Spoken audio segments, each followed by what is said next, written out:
Thank you very much, sir, for being here today. Good afternoon, everybody, and thank you again for being here and for tuning in. Obviously, we have some numbers that we're going to disclose today that are startling, I think. As you likely already know, today at noon we reported the largest number of COVID-19 positive tests by far to date, with 2,726 new cases. That's more than twice the previous high daily report. That brings the state's total number of cases to 9,150. We also have reported 37 additional deaths for a total of 310 statewide. We've got 1,639 COVID positive patients in the hospital across the state, 507 of whom are currently on ventilators. So as I mentioned, I know how startling these numbers are. Even though I was prepared for them, they're jarring for me as well. There is some important context, however, for these numbers. 95% of the positive results that we announced today are from tests conducted in commercial labs. The current increase in cases appears to be less a sign of exponential growth over the last couple of days and more a sign of a logjam for commercial labs that have developed over a long period of time. And so many of these tests were taken several days, if not longer, ago.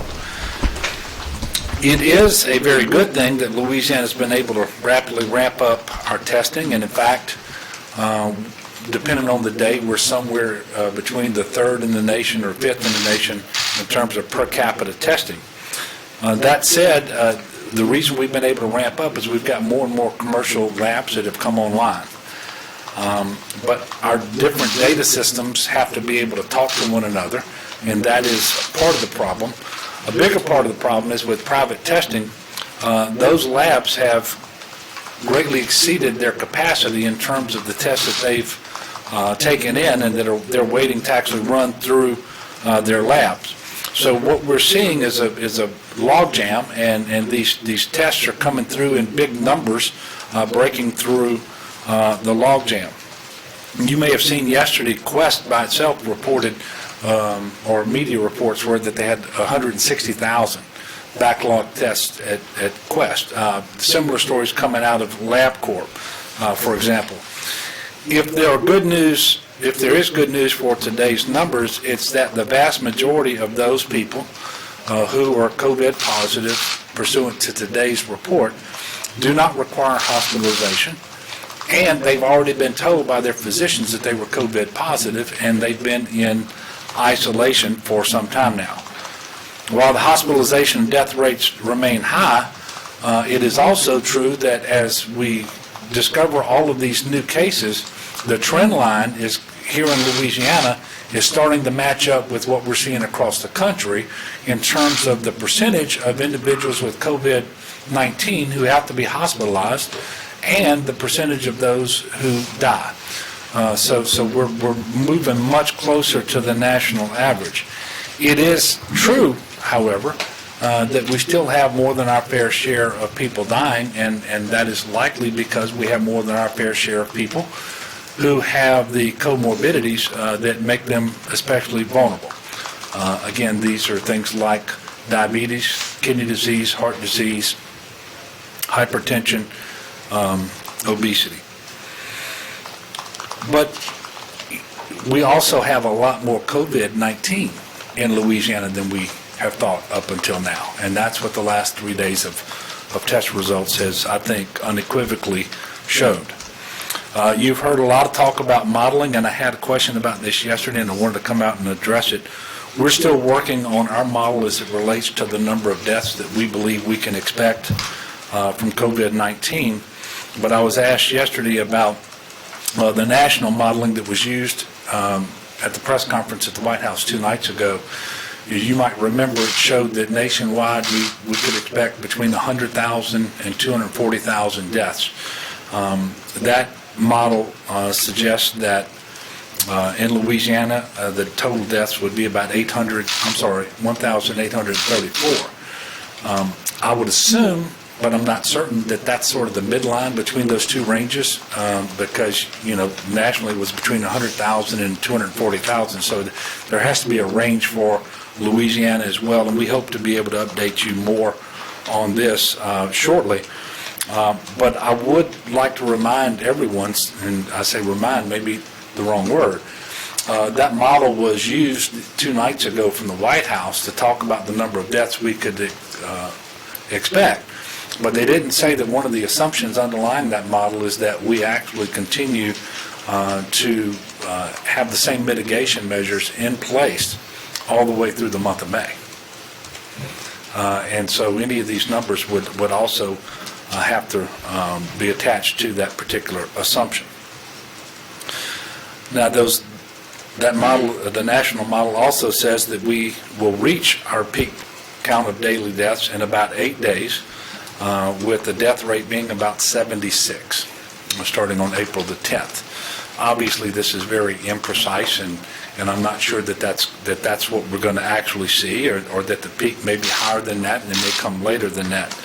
But what we know is we all have a role to play, and we can determine collectively by our individual actions how much worse this virus will impact our families, our communities, our parishes, and our state.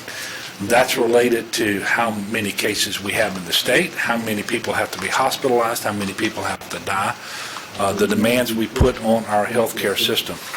I would underscore that this virus is in all of the parishes across the state of Louisiana. I think we actually added one more parish today, and that was Caldwell Parish. There are still 3 parishes up here with a 0. I promise you there is the novel coronavirus and there's COVID-19 in every one of those parishes and in every community across the state of Louisiana. So this remains an extremely serious public health emergency, and I am asking for the vigilance of all Louisianans, because that is key to flattening the curve and slowing the spread.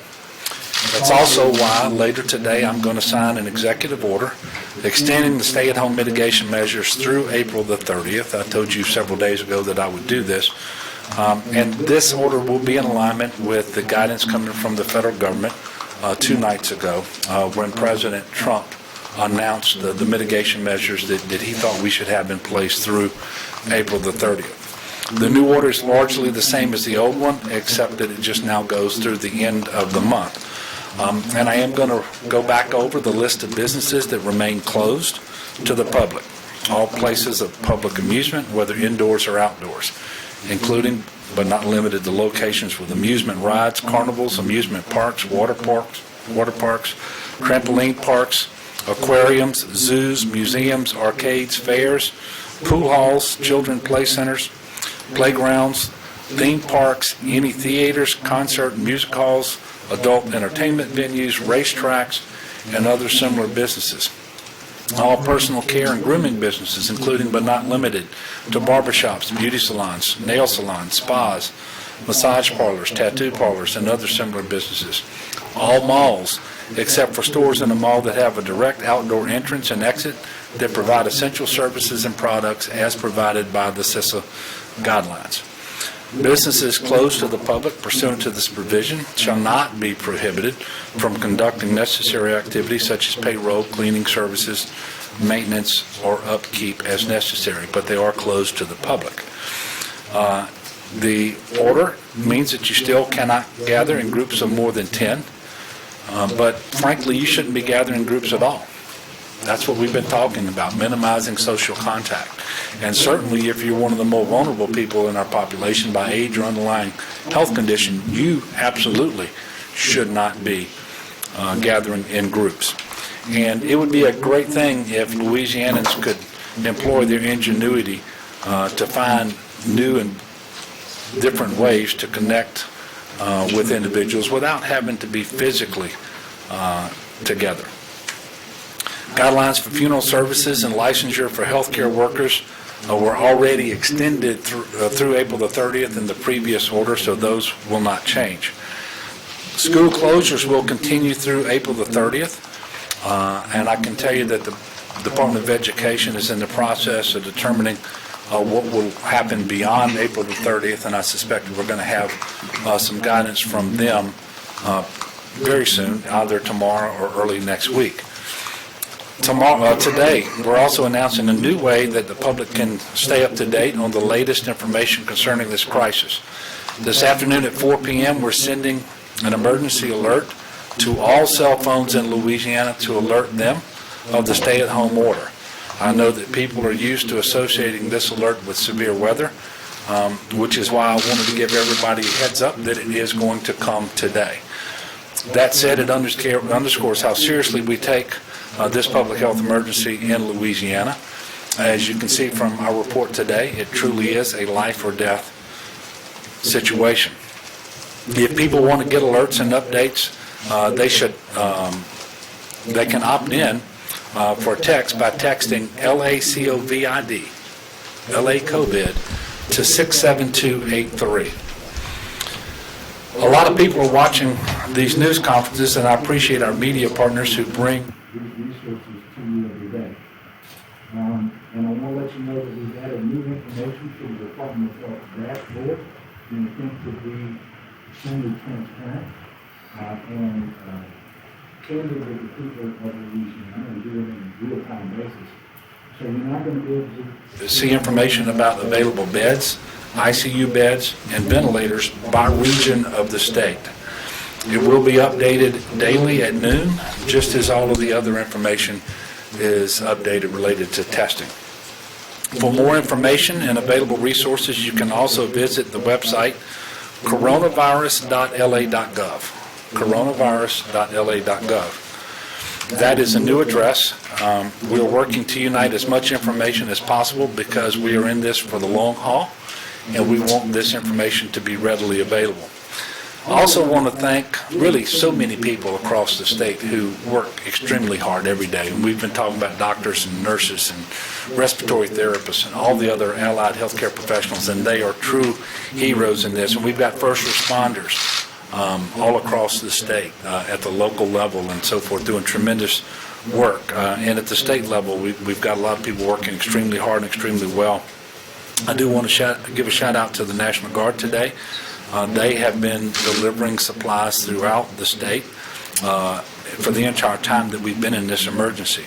We currently have over 1,210 soldiers and airmen assisting with the COVID-19 response from the Louisiana National Guard. In addition to their numerous other missions, they've been able to deliver 366,555 N95 masks, over 1 million gloves, 450 ventilators, and 49,650 Tyvek suits, just to name a few of the items that they have been delivering. I also want to thank ExxonMobil Baton Rouge for partnering with the Global Center for Medical Innovation to develop new industrial-style masks and put on the fast track for production for doctors and nurses and other healthcare providers. These masks can be sterilized and worn multiple times. Once approved by the FDA, they will be able to produce as many as 40,000 ready-to-use masks and filter cartridges per hour. Our ExxonMobil Baton Rouge chemical plant is proudly supplying the polypropylene that's used to manufacture this project. In closing today, and before I take the questions that you might have for me, I did want to point out that among the deaths that we have announced, Louisiana lost a legend yesterday with the death of Ellis Marsalis, and his family is attributing his death to COVID-19. He was the proud patriarch of one of the most prominent jazz families in New Orleans, serving as the director of the jazz department at NOCA, and also he worked at the University of New Orleans. He was a mentor to countless jazz greats and has left an indelible mark on the soul of New Orleans, and really the country and beyond. Of course, some of his best students include his sons Brantford, Winton, Delfeo, and Jason, whose music we all enjoy. So this should be a sad reminder for all of us of the terrible toll that this disease, COVID-19, has taken on our people. So please join me in lifting up the Marsalis family and really all families of the deceased in your prayers. As I normally do, I've got Dr. Alex Bu here to take specific questions that might relate to testing. And with that, I'll be happy to take your questions. Yes, sir.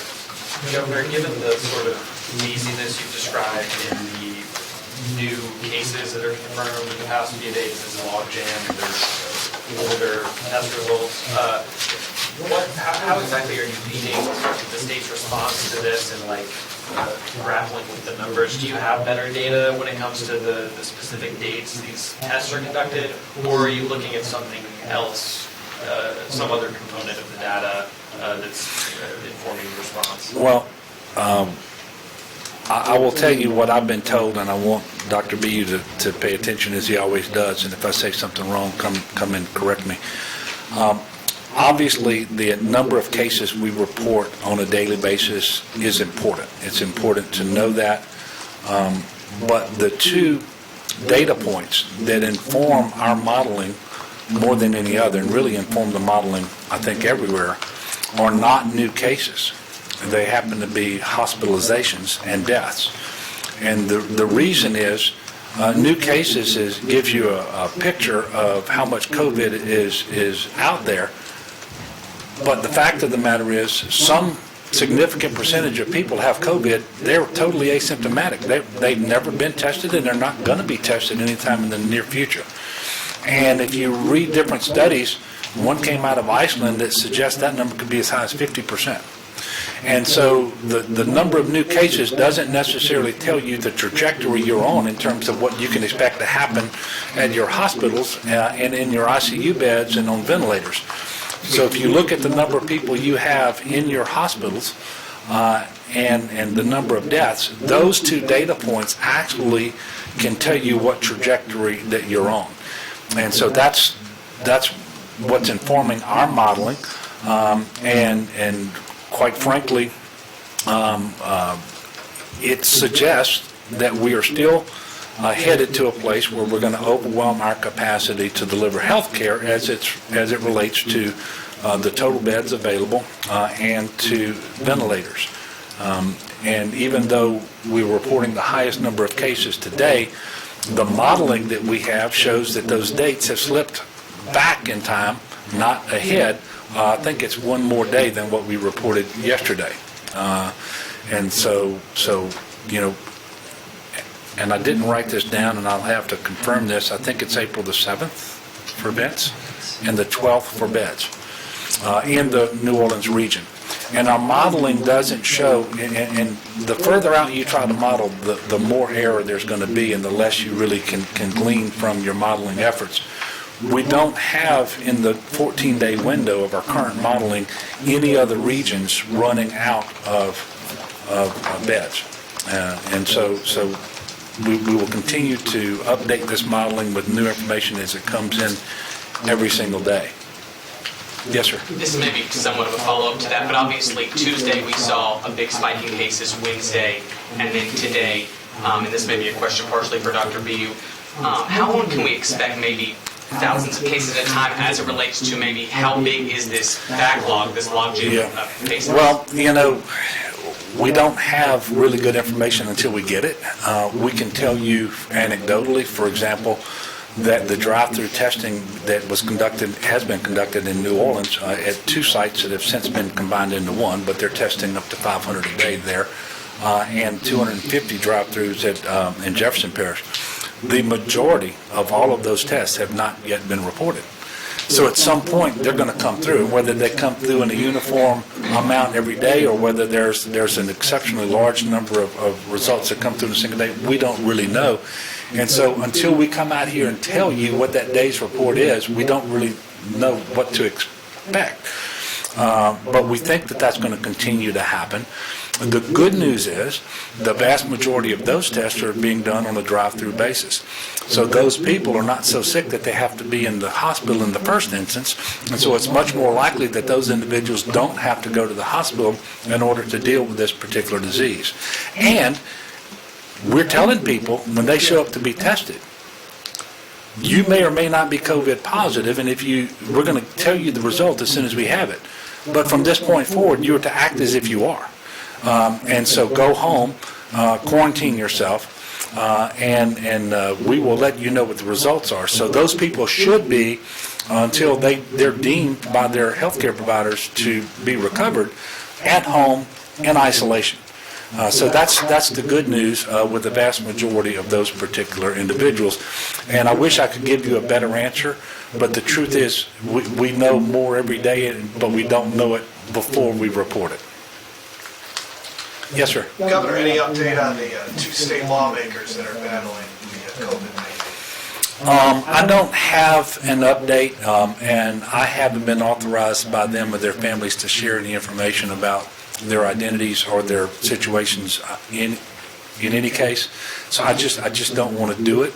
Like everybody who is struggling with COVID-19 right now, though, I would ask everybody to lift these individuals up in prayer. Yes.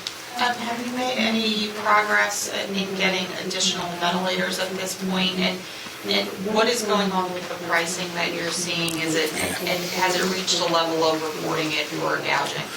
We've already reported some to the U.S. attorneys for the Middle District with respect to potential price gouging.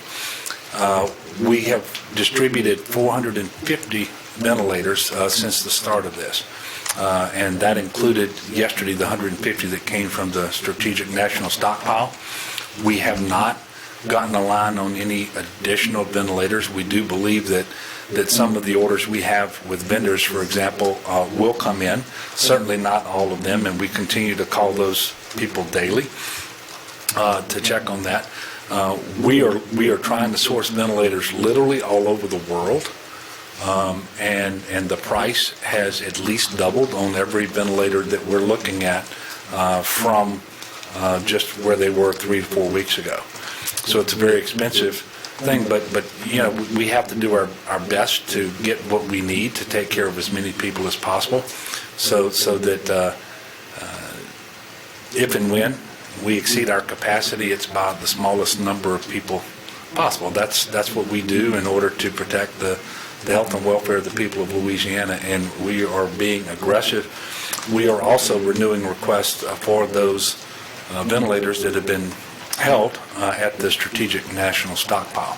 So while we got 150, we know that some additional ventilators were held there for a subsequent allocation and distribution, and we're making our case for our share of those, and I don't have any update on that as we speak. On that point, though, I know that there's been guidance put out, I think maybe by FEMA, about what a checklist that states have to provide. Are you finding it a checklist that it is easy to comply with, or are the hurdles great? I'm not going to say it's easy to comply with, but we complied with it, and we sent in an updated request last night with every data point that they were requesting, and including additional information that we thought would aid us in getting the attention of the decision makers as it relates to those ventilators. So we did it last night.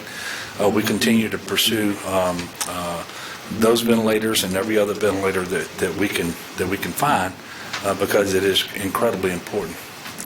Yes, sir.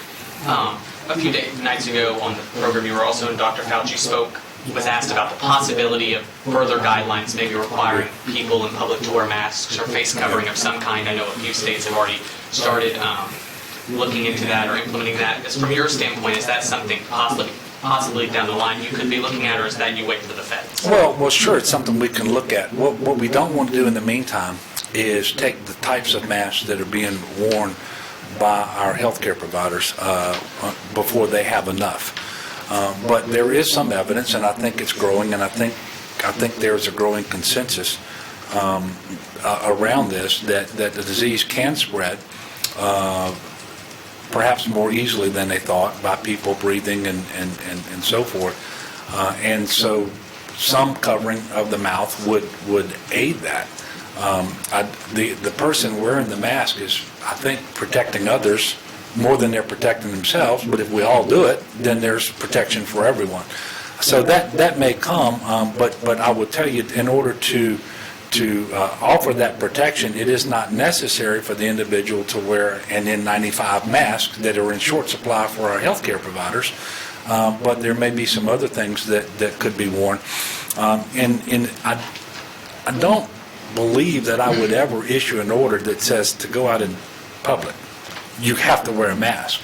But nor would I issue something that says you cannot. And so individuals are free to do this right now. And we're waiting, because, you know, the Surgeon General, Dr. Fauci, people at the CDC and so forth, until very recently, they had a different opinion. And I don't know that they've come all the way in favor of wearing masks, but it appears that they might be headed there.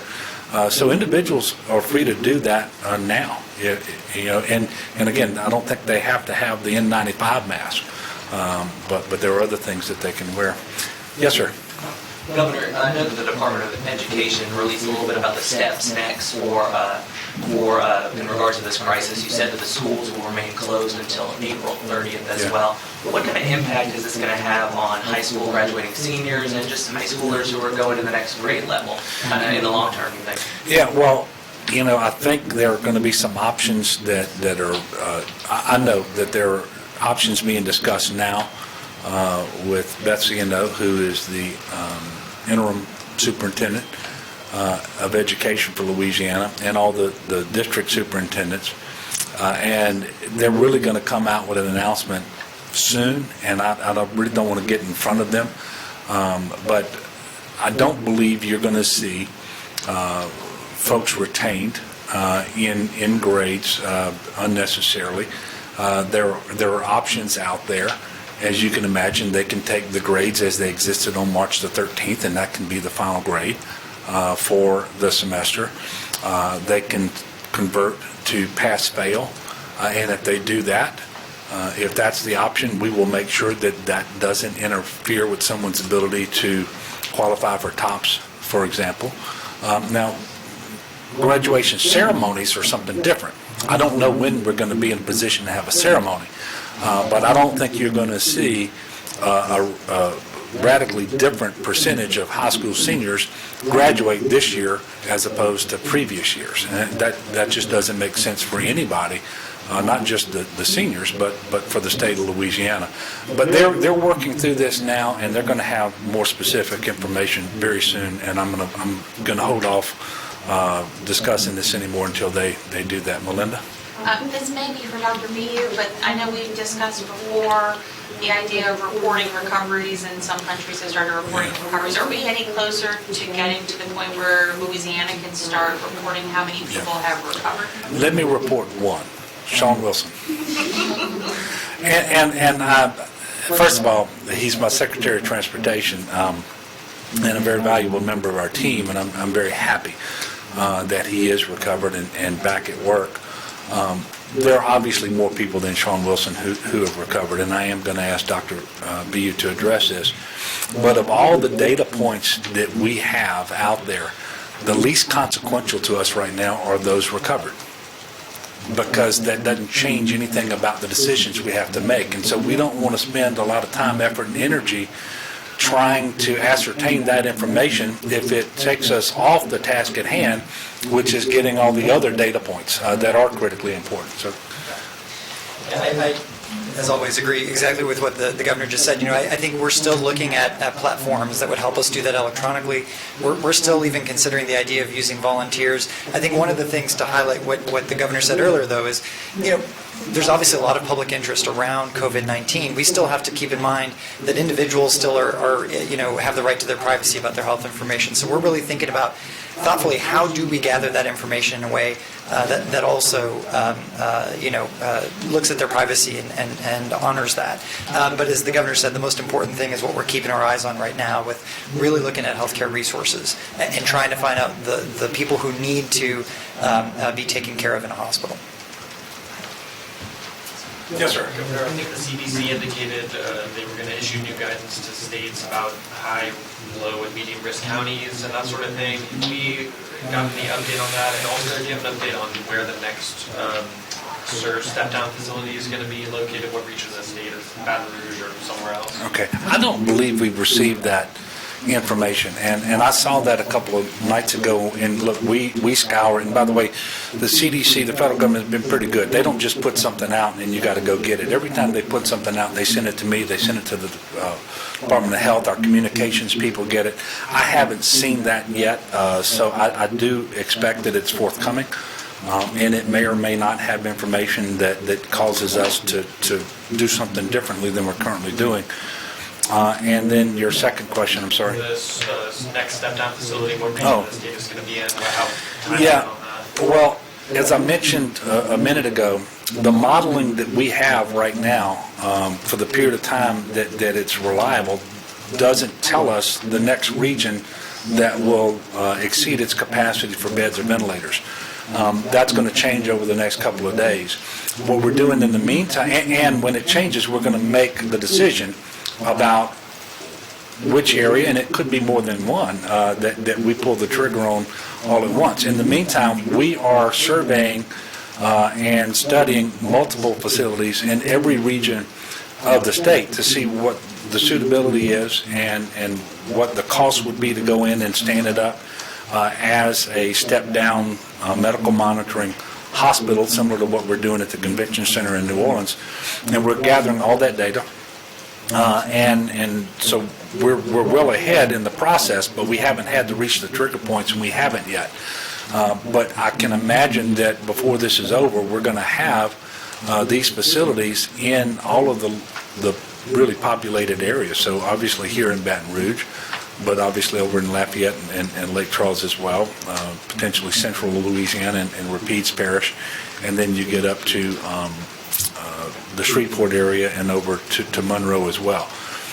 We won't have one in every region of the state, as those regions are defined by LDH. There are 9 of those. We won't have 9 of these facilities, and so there will be some regions that will be surging those patients into the facilities set up in a nearby region. It just, the logistics of trying to operate that many becomes really difficult, and the opportunity to find staffing to operate that many facilities becomes very difficult as well. Leo? Last question. You get the last one. You just mentioned another litany of businesses that are open to the public. Is there any mechanism that you would have to enforce that? Make it a good job? Well, first of all, the order is valid as a matter of law. I cannot tell you what percentage of these businesses are complying, although it's a very, very high percentage that are complying and are remaining closed. And where we have law enforcement that sees one of these businesses open, they are absolutely empowered to go in and remind the individual, point out in the order that they close, and if they choose not to do so, then there are lots of remedies available, including charges, but also the loss of their occupational license and that sort of thing. So from the very beginning, obviously we can and will enforce the order to the extent that we need to. But if Louisianans are going to insist that we enforce our way through this, then we're going to have a very, very hard time flattening the curve. We have 4.7 million people in Louisiana. We have tens of thousands of businesses. We have 4,500 or so churches. And so I'm counting on the goodness, the decency of the people of Louisiana to cooperate. The imperative that we've been talking about since the very first day for the people of Louisiana is to embrace these mitigation measures, the stay-at-home order, the social distancing, because if we don't greatly limit social contact, we're then not going to flatten that curve to the degree that we could. And then when we exceed the capacity of our healthcare facilities, it will be by an amount that's larger than it needed to be. And that will directly correlate to the number of people who will die. And so I'm again urging everybody in the state of Louisiana, comply. And understand, this is not a problem just for New Orleans and Jefferson Parish or Shreveport or Baton Rouge. This is all throughout the state. And the guidance coming out of the White House today is in those rural areas where you don't have a large case count, don't breathe easy. The time is now to take action to make sure you don't get the cases, because you're always further behind this virus than you think you are. You are always further behind. And so if you wait until the numbers grab your attention, guess what? You just let the virus win. And we have been behind this thing in the United States and the state of Louisiana from the beginning. And so we have to do better on our compliance. And by the way, I still want to thank those people who are complying. And you have different ways to kind of measure compliance on social distancing, and I know that people's cell phones have the GPS devices, and you've got these studies that are being done. New Orleans actually has a very high level of compliance right now. So does Baton Rouge and Bossier. There's some areas that are doing extremely well. There are other areas of our state that are not doing well at all. And that's why we continue to make the point, this virus, this disease is throughout the state of Louisiana. And everybody needs to take it seriously. And everybody is going to take it seriously at some point. It's going to be when there is a death that is close to them. Well, wouldn't it be better if we took it seriously so that that never has to happen? I think the answer speaks for itself. So I would encourage people to comply. And we will have another briefing. I'll let you all know when that's going to be. I suspect it'll be tomorrow at about the same time. Between now and then, I ask everybody to do what they can to comply. Show gratitude to our first responders and healthcare professionals, and then let's lift each other up in prayer. Thank you all so much.